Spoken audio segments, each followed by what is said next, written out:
Bonjour, bonjour. Alors, je m'appelle Marc. Pour ceux qui ne me connaissent pas, je suis l'un des fondateurs de OneApply. Et dans cette vidéo, je vais te montrer comment éditer ta fiche d'organisation sur OneApply. Alors, pour l'exemple, je vais aller à Bruxelles. Je vais choisir la boutique de Sajou. Et voilà à quoi la page de ce qu'on appelle une organisation sur OneApply ressemble. Donc les organisations, ça peut être les boutiques, les bars, les restaurants, les clubs, etc. etc. Alors, quand on va te donner accès, en fait, on va te donner accès à un espace administrateur pour éditer cette page. Et c'est ça qu'on va faire ensemble. C'est moi qui dois créer ton compte à l'avance. On va le faire ensemble, on va le voir directement. Donc, tu arriveras sur une page comme celle-ci. L'URL pour arriver ici, c'est admin.wana-play.be. Et alors, tu pourras t'identifier avec ton email que tu m'auras donné ou celui que je vois que tu utilises, que j'aurais utilisé pour créer ton compte, et un mot de passe que je vais te donner dans un premier temps pour te connecter. Alors ici, je vais me connecter avec un compte spécifique pour la démo. Et alors, tu arriveras, normalement pas ici, tu arriveras, on va le refaire pour vérifier exactement ce que tu verras en arrivant ici. Oui, donc si tu es déjà connecté, il te proposera de te reconnecter directement. Ok, voilà. Donc ça, c'est ce que tu verras en arrivant ici. La première chose que tu devras faire quand... la première fois que tu te connecteras, je vais déplacer ma caméra ici, c'est venir ici en dessous à gauche et aller voir ton profil perso pour aller notamment modifier ton mot de passe qui est ici. Et donc ici, tu pourras entrer le mot de passe que tu veux. Je te conseille de le faire directement la première fois que tu te connectes. Ça veut dire que si un jour tu oublies ton mot de passe, il faut nous contacter pour que j'aille remodifier ton mot de passe ici. Voilà, tu peux modifier d'autres petites choses qui sont pas très très importantes. Tu peux notamment mettre la langue, ta langue préférée, même si pour l'instant tout n'est pas traduit. Voilà, j'ai traduit certaines choses en français quand j'y pensais. Tout n'est pas forcément traduit. Bref, je t'épargne les détails, mais voilà. Ok, ça c'est pour le profil. Après, la chose qui t'intéresse surtout, c'est ici, organisation. Donc normalement, quand tu arrives, il n'y aura rien ici, ou alors il y aura une organisation déjà, parce qu'on l'aura créée pour toi, et on créera donc ton compte, et on te donnera accès pour pouvoir aller modifier la fiche qu'on aura déjà créée. Dans ce cas-ci, je vais créer une nouvelle fiche, donc je vais cliquer ici au-dessus. Et alors, on va passer en revue les différents champs. Donc, je vais créer un concurrent en direct à Sajou qui s'appelle Sajou Next Generation. Et donc, automatiquement, ce champ est modifié. Donc, ça correspond à l'URL pour accéder à l'organisation. Donc, c'est la dernière partie ici de l'URL Sajou. Entre parenthèses, c'est important que cette URL ne change pas pour le référencement. Donc, il vaut mieux, une fois que le nom est mis, il faut mieux pas le changer. Et si vraiment tu veux changer le nom qui va s'afficher, donc imaginons que je veux mettre quelque chose du genre, mais que j'avais déjà créé Sajou Next, et donc la page était en ligne depuis déjà quelques mois ou quelques années, et je décide de modifier un tout petit peu le titre, mais je voudrais que ça reste pareil. Je peux aller modifier le champ ici et sauvegarder comme ça pour que cette URL reste identique. Donc dans ce cas-ci, je vais simplement faire ça. Ici, on choisit le type d'organisation que c'est. Donc ça joue être une boutique, mais je sais pas, on pourrait imaginer qu'en plus d'être une boutique, c'est un bar, voilà. Et donc pour faire ça, je maintiens la touche contrôle, et alors je peux sélectionner plusieurs types. Si je lâche la touche contrôle et que je clique, alors ça en sélectionne un seul. Donc dans ce cas-ci, je vais uniquement sélectionner boutique, mais donc il y a certains bars qui sont aussi des restos, associations qui sont aussi des clubs, etc. Donc à ce moment-là, tu peux sélectionner plusieurs types. Alors, on peut mettre un logo et une image de couverture qui correspondent donc à ce qui s'affiche ici, le logo, et l'image de couverture, c'est ce qui vient ici derrière le titre. Et entre parenthèses, le logo est aussi visible sur la page avec la liste ici. Donc ici, deux possibilités. Soit le fichier existe déjà ici dans la base de données. Donc en cliquant sur ici en dessous, existant, on voit tout ce qui est dispo dans la base de données.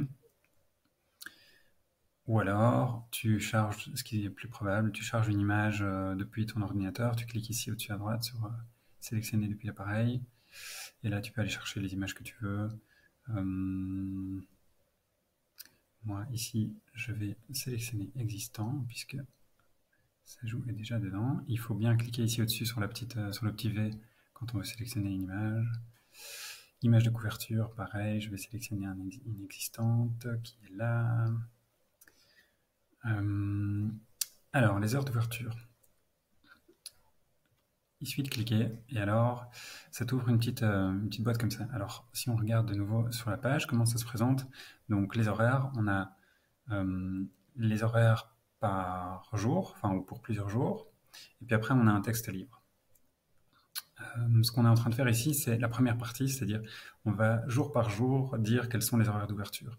Pour simplifier un petit peu la lecture et l'encodage, ce qu'on a fait, c'est qu'on peut sélectionner plusieurs jours. Donc imaginons que mardi et mercredi, j'ai les mêmes horaires d'ouverture. Je vais cocher ici, mardi, mercredi, et puis je vais ajouter une période d'ouverture. Donc je viens ici, je vais dire par exemple, je suis ouvert de 10h, donc j'ai tapé 10:00, et puis pour passer d'un endroit à l'autre, je tape sur la touche tabulation, ou alors bien sûr je peux le faire en cliquant, mais donc si je tape sur tabulation, je vais passer à la ligne suivante, donc ça c'est le plus pratique pour encoder vos horaires. Donc mettons que je suis ouvert de 10h à je sais pas moi, midi, hop. Ça c'est le premier, je vais cliquer au-dessus pour rapetissir ici, et puis je suis aussi ouvert l'après-midi de 13h jusqu'à 18h, disons, 00. Voilà, donc mardi, mercredi, pardon, je suis ouvert de 10 à 12 et de 13 à 18. Maintenant, je voudrais mettre les horaires d'ouverture pour le reste de la semaine, disons. Je vais ajouter des horaires d'ouverture. Je vais faire mercredi, jeudi, vendredi, et je suis ouvert ici de 10h jusqu'à 18h sans interruption. Hop, voilà. Et donc comme ça, comment ça apparaîtra sur le site? On aura mardi, mercredi, ces deux horaires-là. Donc ici, ça correspondrait à ce qu'on a plus ou moins ici. Donc on aurait mardi, virgule, mercredi, avec les horaires du matin et les horaires de l'après-midi. Et puis on aurait une deuxième ligne avec le mercredi, jeudi, vendredi et les horaires de toute la journée. Si, entre parenthèses, si vous trouvez que si tu trouves que les horaires sont mieux présentés en étant vraiment tous les jours écrits, il suffit de faire ça 7 fois, en chaque fois cochant un seul jour. Donc en cochant que le lundi, mettant les horaires d'ouverture, en cochant que le mardi, en mettant les horaires d'ouverture, etc., etc. Si tu veux, par exemple, supprimer un truc pour le recommencer, ou bref, pour une quelconque raison, tu viens ici sur les 3 petits points, tu fais supprimer, et nous voilà débarrassés de cet horaire. La suite. On a ici maintenant des champs traduits, donc il y a moyen de les traduire en français, néerlandais, anglais. Pour l'instant, uniquement le français est disponible sur le site. On va bientôt, courant 2020 ou 2021, traduire le site. Donc ce sera important à ce moment-là. On a prévu que toutes les organisations ne remplissent pas forcément tous les champs traduits, donc c'est pas un drame si tu remplis uniquement les langues que tu parles.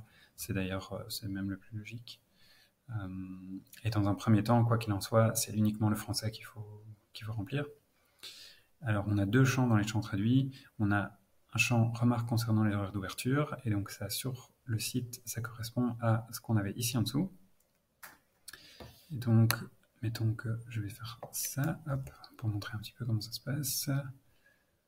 Si je viens coller ça ici, automatiquement, normalement, il reconnaît, donc si on copie-colle depuis ailleurs, il reconnaît le texte en gras, etc.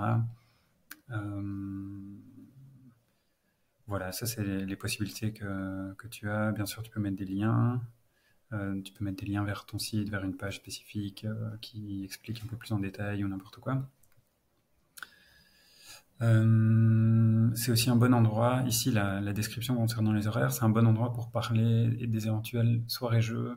Donc si tu as des horaires qui sont plus, comment dire, moins fixes qu'ici, par exemple si tu as une organisation et que donc c'est pas des horaires d'ouverture,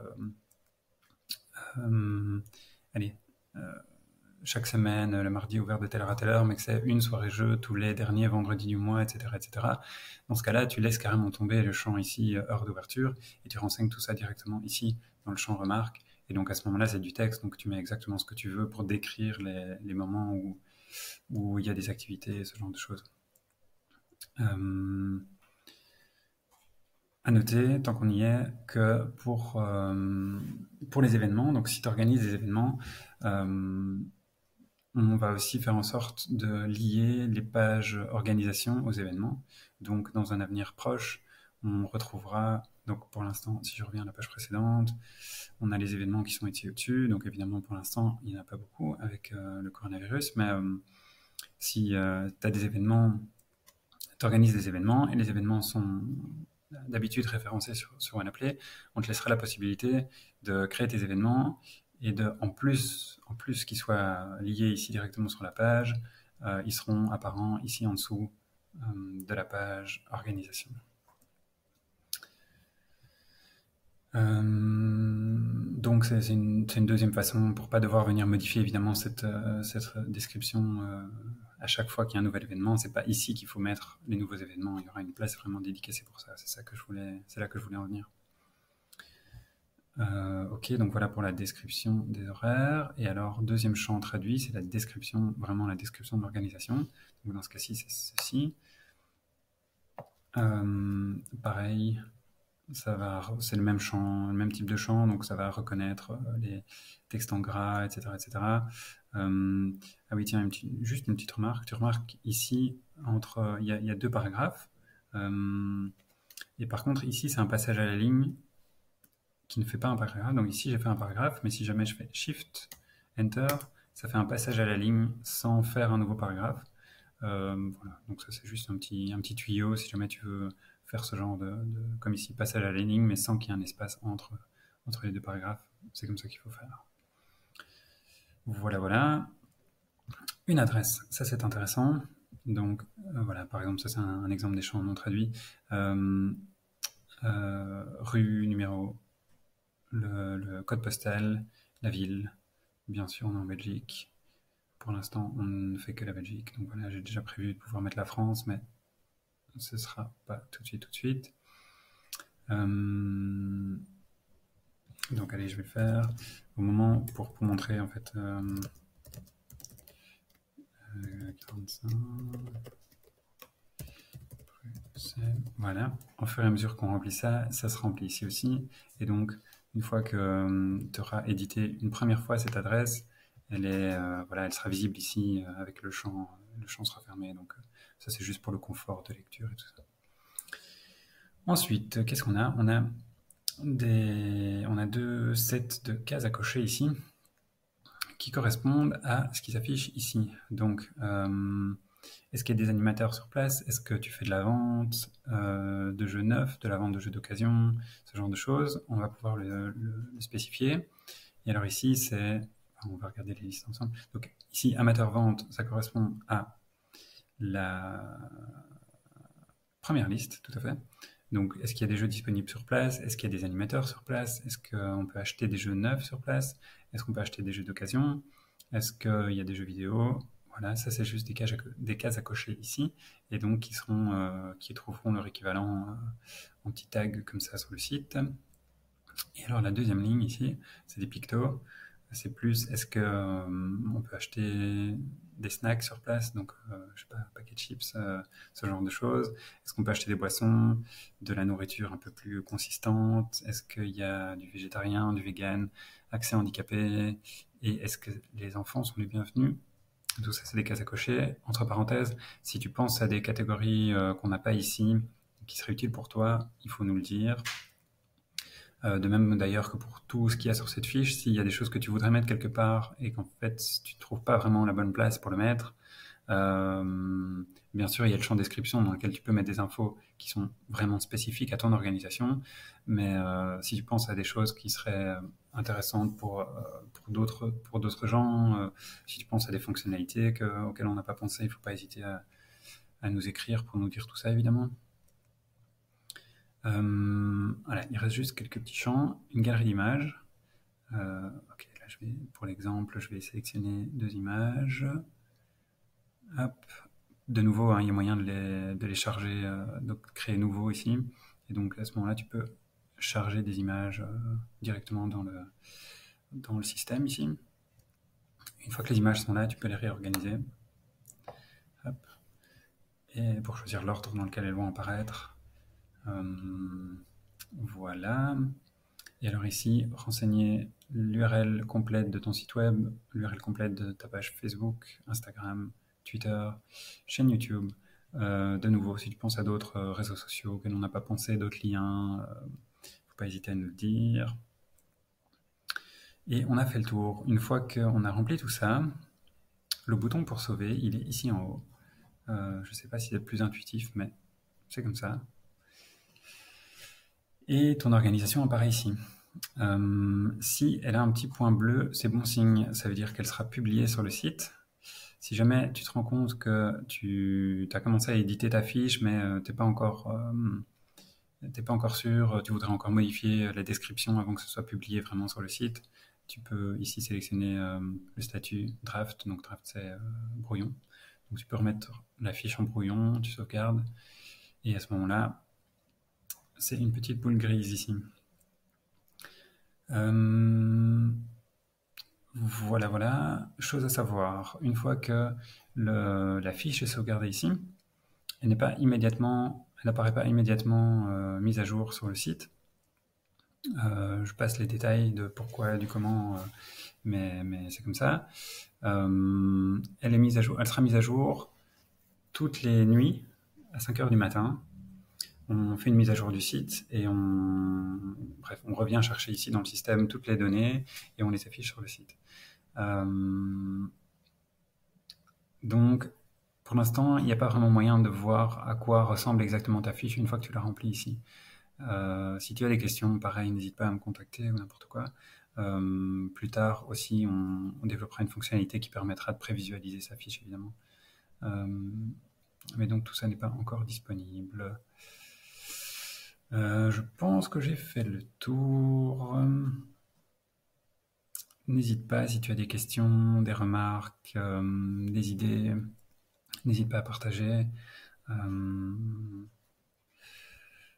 Voilà, je vais m'arrêter là. Bonne journée, à bientôt.